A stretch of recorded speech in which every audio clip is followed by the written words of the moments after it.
গোপালগঞ্জেই আছেন সাবেক প্রধানমন্ত্রী শেখ হাসিনা। এমনই বিস্ফোরক মন্তব্য করেছেন অনলাইন অ্যাক্টিভিস্ট ও ব্লগার পিনাকি ভট্টাচার্য। সম্প্রতি তার ভেরিফাইড ফেসবুক পেজে বুধবার বাংলাদেশ সময় সকাল 4টায় করা এই পোস্ট সামাজিক মাধ্যমে ব্যাপক আলোচনার জন্ম দিয়েছে। তিনি দাবি করেন, শেখ হাসিনা ভারতের অভিজাত এলাকায় অবস্থান করছেন, তবুও কেন মাঝে মধ্যে তার ইন্টারনেট সংযোগ বিচ্ছিন্ন হয়।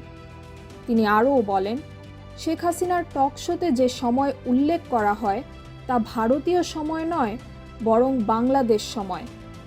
এ প্রসঙ্গে তিনি সন্দেহ প্রকাশ করেন, গোপালগঞ্জে নেটওয়ার্ক বন্ধ করে কোনো বিশেষ বক্তব্য প্রচারের চেষ্টা হতে পারে এবং শেখ হাসিনা গোপালগঞ্জেই লুকিয়ে থাকতে পারেন।